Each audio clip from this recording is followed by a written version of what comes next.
The past, मतलब अतीत की झलकियाँ।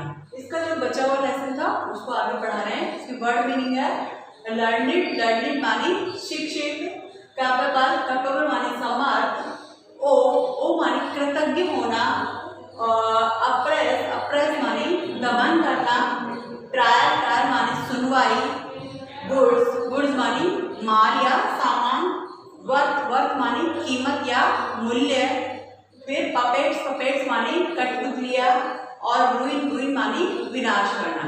इससे पहले की घटना में हमने देख लिया था कि किस तरीके से जो इंग्लिश मैन थे, अंग्रेज लोग थे, वह भारतीयों को परेशान करना शुरू कर दिए थे। अब उसमें आगे क्या होता है, राजा राममोहन राय आते हैं। राजा राममोहन राय एक learned man from Bengal. Raja Rammohan Roy Bengal के एक शिक्षित व्यक्ति थे। Understood what was wrong with the country, वह समझ चुके थे कि देश में क्या गलत हो रहा था। लेट्स नॉट डेस्पाइट आवरसेल्व्स, अपने आप को ही नहीं समझो। Over ancient culture is great, हमारा जो प्राचीन जो हमारी संस्कृति है वह बहुत महान है। And we are capable of greater achievement, और हम बहुत अधिक उपलब्धियां प्राप्त करने में समर्थ हैं। We must first reform our society, हमें सबसे पहले अपने समाज को सुधारना होगा। Superstitions we have been ruined us, हमारे जो अंदर है जो अंधविश्वास है उसने हमें तबाह कर रखा है, पहले उसे समाप्त करना होगा। He was attracted by science and modern knowledge, वह भारतीय जो विज्ञान थी और आधुनिक जो ज्ञान था उससे आकर्षित थे। Knowledge should be practical and scientific, जो ज्ञान है जो शिक्षा है वह हमारे लिए व्यावसायिक है और वैज्ञानिक भी है। He told his wife Uma, उन्होंने अपनी पत्नी उमा से कहा, cows are of different colours, जो गायें हैं वह विभिन्न प्रकार के रंगों की हैं। But the colour of their milk is same, लेकिन उनका जो दूध है वह समान है। सबका दूध वाइट होता है, इसलिए सबका दूध समान है। Different teachers have different opinions, प्रत्येक जो अलग अलग जो शिक्षक है वह अपने अलग अलग मत देते हैं। But the essence of every religion is the same, लेकिन प्रत्येक धर्म का जो मतलब होता है वह समान ही होता है। He crossed the seas and went to England to see what made the British powerful there, he told them, वह समुद्रों को पार किया उन्होंने और देखा, और वहाँ विदेश में जाकर के, इंग्लैंड में जाकर के देखा कि ब्रिटिश कैसे अपनी शक्तियों को बढ़ा रहे हैं अपने खिलाफ। We expect you ruined, हम इस बात पर विश्वास करते हैं कि तुम शासक हो, कि यू एज रूइंड, कि हमारे ऊपर तुम शासन करते हो। And you must accept us as subjects, और हम इसे बिल्कुल विषय के रूप में स्वीकार भी करते हैं। But you must remember the responsibility, लेकिन तुम्हें भी हमारी जो रेस्पॉन्सिबिलिटी है उसको समझना होगा। A ruler over to his subjects, एक जो शासक है वह प्रत्येक जो अपना जो सब्जेक्ट होता है, अपना जो विषय होता है उसे समझना होता है। But the British continue to oppress Indians, लेकिन इसके बावजूद भी जो ब्रिटिश लोग थे उन्होंने भारत पर दमन जारी रखा। इन 1880 they had passed religious third, उन्होंने 1818 में जो तीसरा जो कानून था उसको पास करवा लिया, आगे कर दिया। And Indians could be gelled without trial in the court, और बिना किसी मुकदमे के ही उन्होंने भारतीयों को जेल में डालना शुरू कर दिया।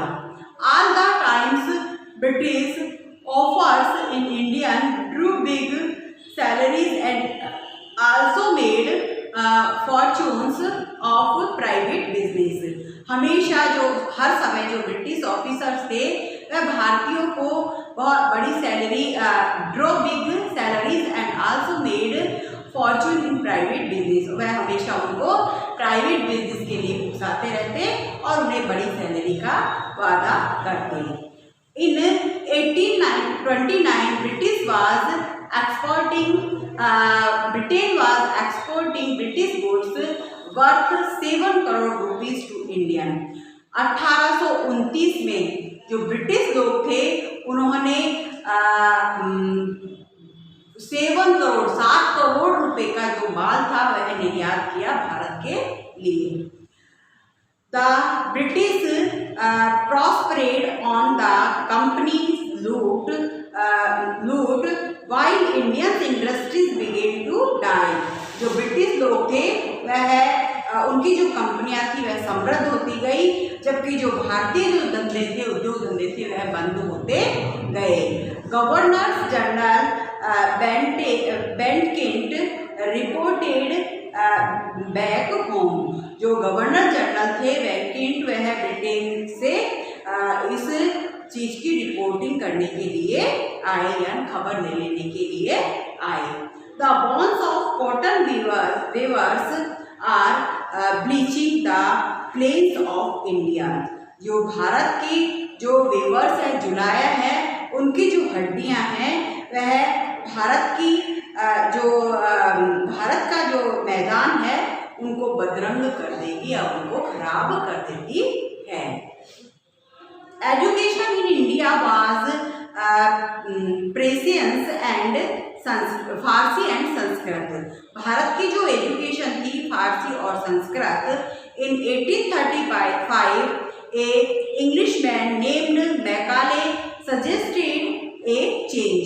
उन्होंने मैकाले नाम का एक अंग्रेजी व्यक्ति था, उन्होंने इसे बदलने का सुझाव दिया। We should teach the native through the English language. हमें इनको अपनी मूल भाषा की जगह अंग्रेजी भाषा सिखानी चाहिए। आई एग्री, मैं सहमत हूँ। English education produced clerk to whom the British gave pretty jobs under them। जो इंग्लिश एजुकेशन थी उसके द्वारा जो क्लर्क्स लोग थे उनको तुच्छ नौकरियां दी जाती थी। Incidentally it was produced a new generation of intelligence. और संयोगवश इन सबसे भारत में एक नई जनरेशन पैदा हो गई, वो भी इंटेलिजेंसी की, होशियारिता की। We must educate our brothers. हमें अपने भाइयों को शिक्षित करना चाहिए। And try to improve their material conditions. और इनकी जो दशा है उसको सुधारने में हमें मदद करनी चाहिए। For that we must convey over grievances to the British parliament. और इसके लिए हमें हमारे पास जो ब्रिटिश संसद है उसके लिए उस तक हमें पहुंचना होगा। By 1856 the British had conquered the whole of India. 1856 में जो ब्रिटिश लोग थे उन्होंने पूरे भारत को जीत लिया था। They carried little about the needs of Indians। और वे जो they carried little about the need of Indians। और वह जो भारत के जो लोगों की जरूरत थी उनकी बिल्कुल भी परवाह नहीं किया करते थे। Our kings have became puppets। हमारे जो राजा है वह कठपुतलियां बन गए हैं। And we have lost our old job, और हम हमारा जो पुराना जॉब है वो हम खो चुके हैं। एंड इंडियंस और भारतीय they are converting our brothers, और वह जो भारतीय लोग हैं वह हमारे भाइयों में बदल लिए गए हैं। और only talk do something to drive them out, केवल हमें बातें ही नहीं करनी चाहिए बल्कि हमें इन्हें यहाँ से बाहर फेंक देना चाहिए। इस तरीके से हमारा एक डिससेटिस्फैक्शन ऑपरेशन और पहला है और चौथा नंबर है राजा राममोहन राय, ये 3 चीज हमारी फिनिश हो गई है। इसके बाद हमारा द स्पीक्स द रिवोल्ट और द फाइट ऑफ फ्रीडम 1857 ये कंप्लीट करेंगे। आज का हमारा इतना ही टॉपिक रहेगा। Thank you.